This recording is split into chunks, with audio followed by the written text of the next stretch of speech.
অনুমতি ছাড়া মাননীয় শেখ হাসিনার জনতা ব্যাংকের লকার কে খুলেছে? খুলেছে কে? এত বড় সাহস কার হয়েছে? যার লকারটাই শেখ হাসিনার, আরেকজন কেন খুলবে? আর জনতা ব্যাংক কেন খোলার অনুমতি দিবে? এই লকার তো বাংলাদেশের সাবেক রাষ্ট্রপতি, বাংলাদেশের স্বাধীনতা স্থপতি শেখ মুজিবুরের কন্যা, বাংলাদেশের ৫ বারের প্রধানমন্ত্রী শেখ হাসিনার লকার। কেন আরেকজন খুলতে যাবে? খুলবে কেন? এটা কি খোলার আইন আছে, নিয়ম আছে? এটা তো জনতা ব্যাংক কি আছে এর ভিতরে দেখে শুনে তারপরে রাখছে। কেন খোলার অনুমতি দিল জনতা ব্যাংক? নাকি এই সুদখোর জঙ্গি ইউনূস এদেরকে চাপ দিয়ে খোলাইছে? আমার তো মনে হয় এই সুদখোর জঙ্গি ইউনূস, এই জামাতিরা এটা ইচ্ছাকৃতভাবে খুলে মানুষকে প্রকাশ করছে যে এখানে কি আছে। কিন্তু তোমরা যে প্রকাশ করলে ঠিক আছে, কি পেলে বাপু?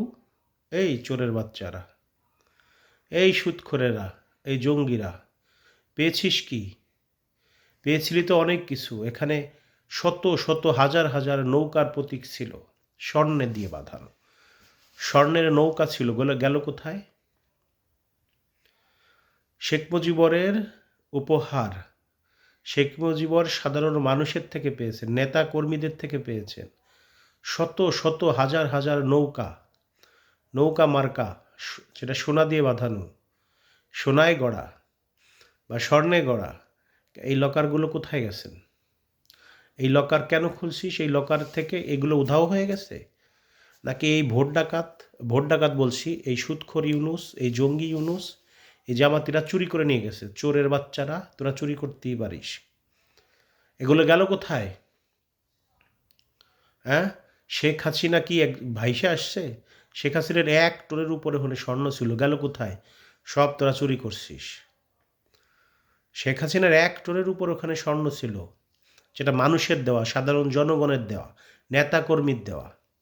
তোরা চুরি করছিস, তোদের একদিন বুঝে দেওয়াই লাগবে এটা। সামান্য কিছু প্রকাশ করছিস তোরা, আর সেটা প্রকাশ করছিস তোরা, হাইলাইটস করছিস। এটা হচ্ছে গিয়ে শেখ হাসিনা দুর্নীতি করে এগুলো করছে। এই কুকুরের বাচ্চা, এই নৌকা কি দুর্নীতি করে? তো সাধারণ মানুষের দেওয়া। তোরা কি ভালো হবি না জীবনে? ভেস্তি টিকিস দিস মানুষরে না, ভণ্ডরা। ইনুস, তুই, তোর কপালে যে কি কষ্ট আছে। ঠিক আছে, যদি বেঁচে থাকিস, শেখ হাসিনা যদি প্রধানমন্ত্রী আবার হয়, তখন তোর দিনগুলো কি যায় বুঝবি। শেখ হাসিনা তো ভারতে গিয়ে আশ্রয় নিছে, তোরা কোথায় আশ্রয় নিবি সেটাই নিয়ে ভাব এখন।